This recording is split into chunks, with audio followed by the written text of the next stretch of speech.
At an opulent gallery party, champagne flutes glinting, Michelle raised a stack of sketches high above her head. Everyone, I have a special treat, my talented fiancé's designs. A ripple of curiosity passed through the crowd. Then she added, with a cutting smile, the challenge. Let's vote on the tackiest one.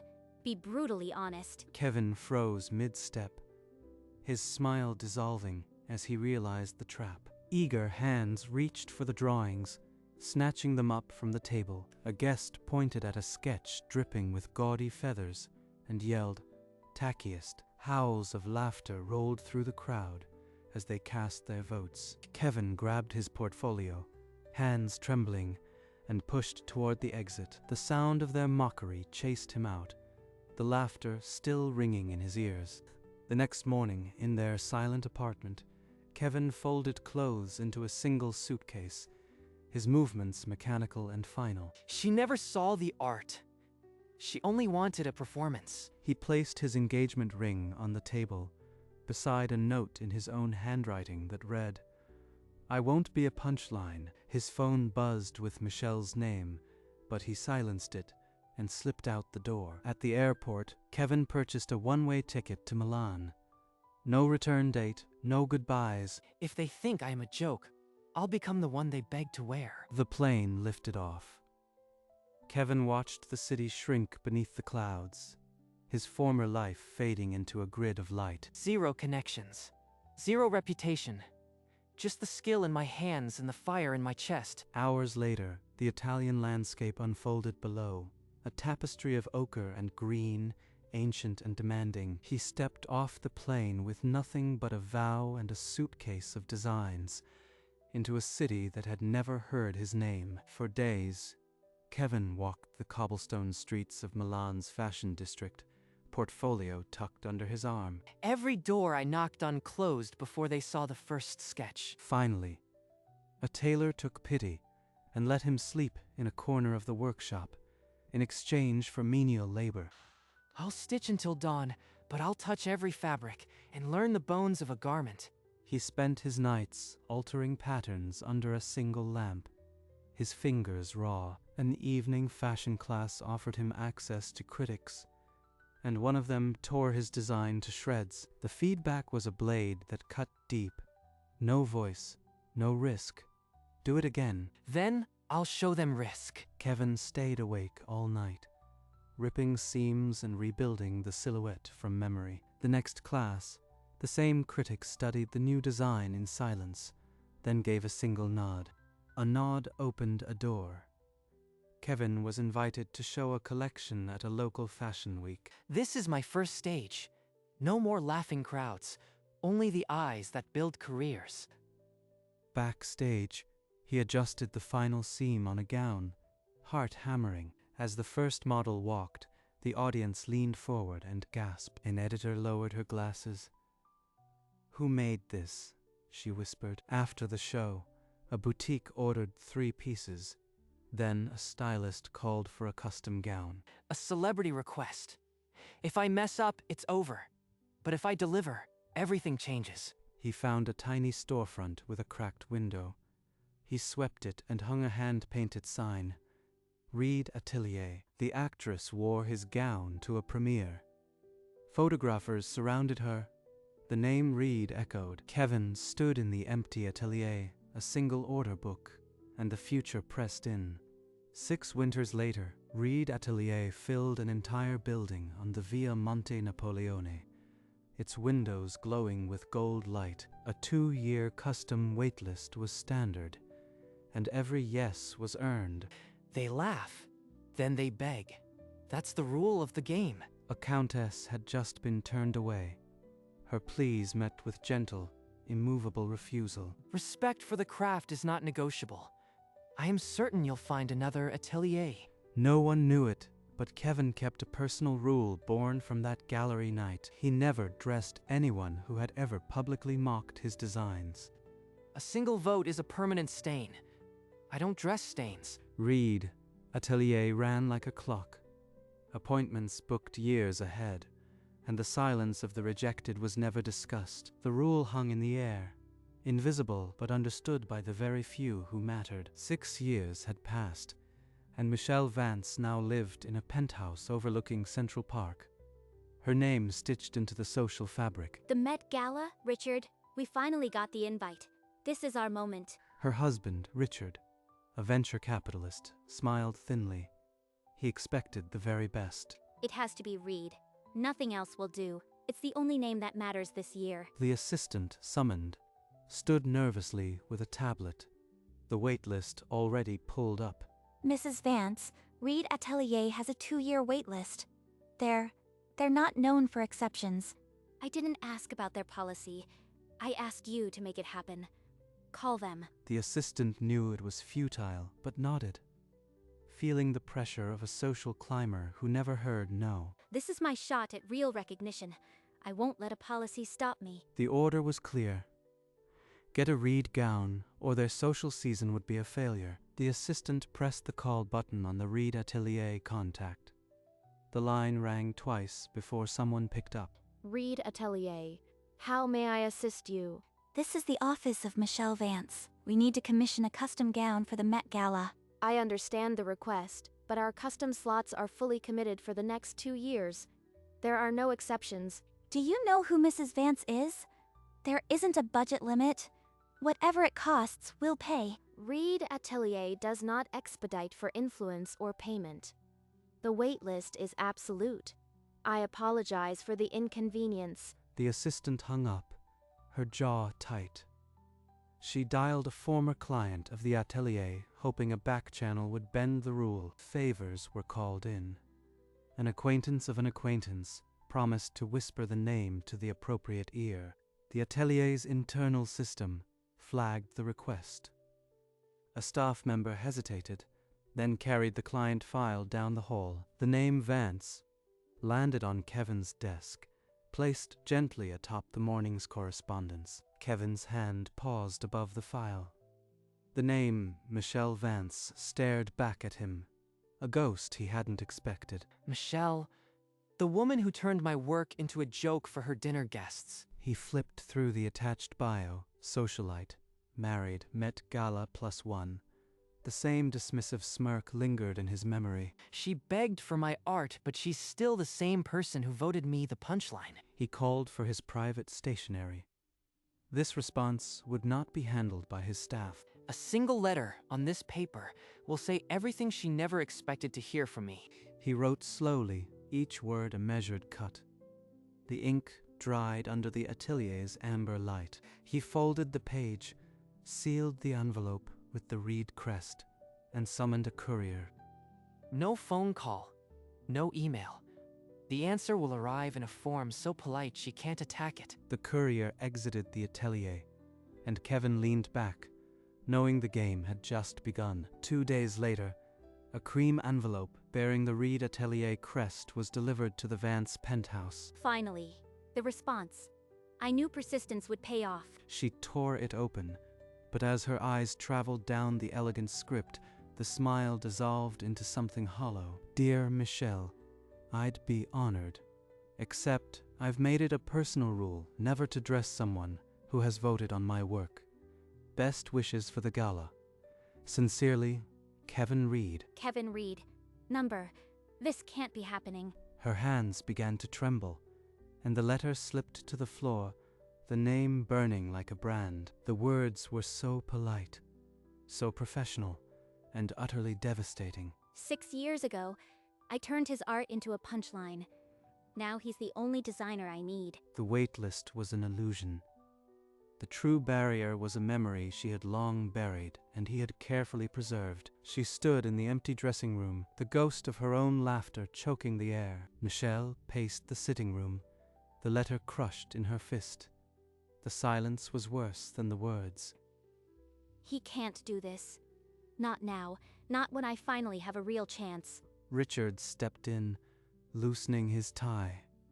He glanced at her frozen posture and frowned. Did you hear from the atelier? Do we have the gown? They declined. Some policy about the wait list. We have to find another house. A wait list for a client of our standing. Did you offend the designer somehow? It was a long time ago.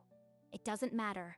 We'll find another gown. It matters enough to cost us a Reed gown. What did you do, Michelle? She didn't answer, and in that silence, a hairline crack split the foundation of their marriage. Richard turned and left without another word. Michelle stared at the door, trapped between the brand on her palm and the lie on her lips. But Richard returned an hour later, his patience worn thin. He wasn't a man who left loose threads. Who is Kevin Reed to you, Michelle? Don't tell me it's nothing. You've been pale since that envelope arrived. He's someone I knew years ago, an old acquaintance. It was a mistake, a stupid party joke. A joke that cost us a custom gown. What exactly did you do? I laughed at his work. Is that a crime? I didn't know he'd become this. Then you fix it. Call him. Apologize. Do whatever it takes to get us that gown. Call him. He'd let the phone ring forever. He's been waiting for this moment. She picked up the phone, her thumb hovering over the contact. But there was no number, no path, only a void. If you can't do it, I'll use my own contacts. I'll find out what really happened. The phone remained silent in her hand, and the distance between them grew another inch. The next morning, Michelle dialed the Reed Atelier number herself, her knuckles white. Reed Atelier. How may I assist you? I need to speak with Kevin Reed. It's urgent. Tell him it's Michelle Vance. I am sorry, Mr. Reed is unavailable for direct calls. Is there a message? She left her number, but the line went dead. When she called again, the number was blocked. Mrs. Vance, the gifts we sent were returned unopened. They won't even accept a delivery. A mutual acquaintance confirmed it over a tense phone call. Kevin's decision was absolute. He's built a wall of indifference so high, I can't even see over it. She scrolled through portfolios of other designers, each one looking duller than the last. The Met Gala was weeks away, and she had nothing but a reputation that was already bleeding. 3 days later, Michelle walked into the Delaroche Atelier, the air heavy with compromise. Madame Vance, a classic navy column, safe, elegant, timeless, perfect for a gala. Safe. The word for failure, but what else is there? I suppose it will have to do. Let's get this over with. The dress was a safe navy column, crisp and forgettable, the fabric lacking any soul. At the final fitting, Michelle stared at her reflection. The woman in the mirror looked pale, small, defeated. This is what I've been reduced to. A shadow of what should have been. A slight adjustment here, and you'll be camera ready. It's a timeless silhouette. Michelle nodded, but her mind was already on the red carpet and the absence of the one name she needed. The atelier assistant pinned her into the gown, a cage of mediocre craftsmanship, and the clock ticked toward the gala. The night of the Met Gala, the car crawled through Manhattan, the silence between them heavier than her gown. This dress is a surrender. Every thread mocks me. Try to look like you want to be there. Cameras won't forgive a forced smile. But her mind was trapped in a different room, the gallery where laughter shredded her spirit. The car stopped at the red carpet, a tsunami of flashbulbs pulsing against the tinted windows. They're waiting, all of them. And I am wearing my failure. She pasted on a smile, a mask of composure over a crumbling foundation. The door opened, and she stepped into blinding light. The navy column feeling like a shroud. Reporters shouted her name. Cameras clicked like countdowns. The red carpet stretched before her. With a held breath, Michelle walked into the glittering jaws of the night. As Michelle stepped onto the carpet, a reporter leaned in with a microphone, her smile practiced and eager. Who are you wearing tonight? The world wants to know. Delaroche. The reporter's smile flickered like a dying bulb. She pulled the microphone back, her professional enthusiasm extinguished. Inside the hall, an actress glided past in a Reed original, a cascade of sculpted fabric that seemed to breathe under the chandeliers. Cameras swarmed the Reed gown, flashes bouncing off its sculpted brilliance. Michelle's navy column shriveled beside it, a shadow forgotten in the glare. That was supposed to be me. That was my moment. A critic's whisper sliced through the applause, cold and precise as a scalpel. Vance's look is uninspired. A missed opportunity. The poorest effort of the night. She stood paralyzed on the carpet, the silence of Kevin's rejection more damning than any critic's whisper. The next morning, the Metropolitan Daily landed with a thud, its styles section already open to a brutal verdict. Under the headline, Met Gala Misses, Michelle's photograph was labeled with a single damning word: uninspired. This is my legacy now. A punchline in print for the world to see. So this is the gown you settled for. I hope the sacrifice was worth it. You have no idea what I gave up to even be there. She gripped the paper, knuckles white, and tore the page in half with a violent rip. The torn pieces fluttered to the floor, but the echo of that word remained. She checked her phone, scrolling with desperate hope.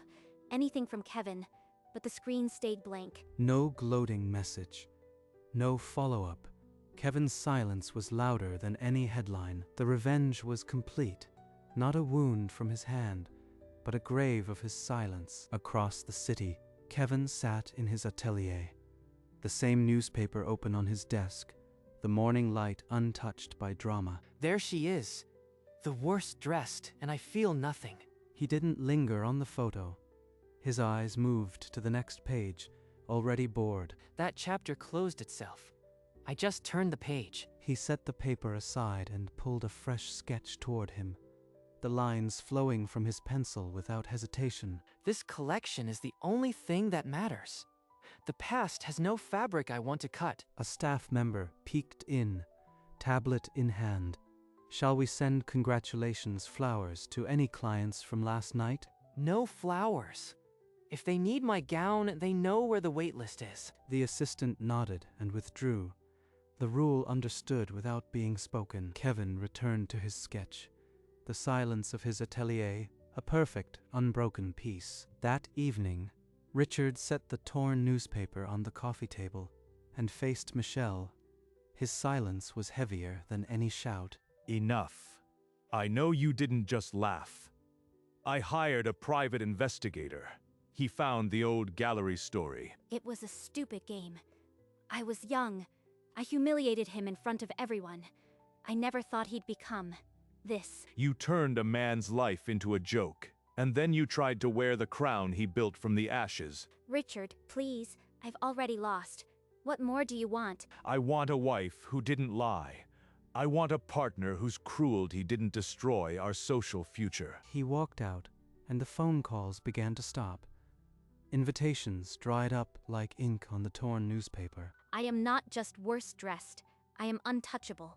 The woman who laughed at the king. Her reflection in the dark window showed a woman no longer needed, no longer invited, trapped in the silence of her own making. Kevin's revenge was never a blade. It was a mirror he held up, and she couldn't look away. Years had mellowed the edges of memory. At a spring couture show in Paris, Kevin Reed sat in the front row, an icon now. The boy who fled a laughing room now owned every seat in this one. After the final walk, a young designer clutching a sketchbook approached, eyes wide with the hunger of a dream. She asked, voice shaking, how he survived the rejection that broke most. You survive by not becoming the thing that tried to destroy you. He almost added, I made a rule, but he kept the lesson simple. In her trembling ambition, he saw the ghost of his younger self, clutching a portfolio in a gallery full of wolves. Your work isn't a joke. Never let anyone treat it like one. The young designer nodded, tears brimming, and Kevin turned away, the past now a quiet teacher. The swatch in his drawer was just fabric now. The wound had healed into a compass. Back at Reed Atelier, Kevin adjusted a gown on a mannequin, the familiar rhythm of pins and silk grounding him. A junior designer approached, her voice carrying a note of curiosity and caution. Monsieur Reed, a new client asked why the waitlist is so strict. She said it felt personal. It is personal. The waitlist protects the craft from those who treat it as a disposable accessory. His eyes drifted to the framed swatch on the wall.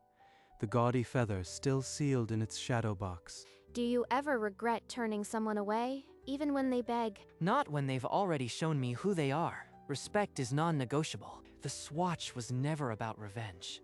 It's a promise I made to the boy who was laughed out of a gallery. The junior designer nodded, the weight of the lesson settling into her understanding. Kevin returned the mannequin, his atelier a monument to talent guarded by silence. In a quiet penthouse, Michelle turned a glossy magazine page to find a feature on Kevin Reed's latest collection.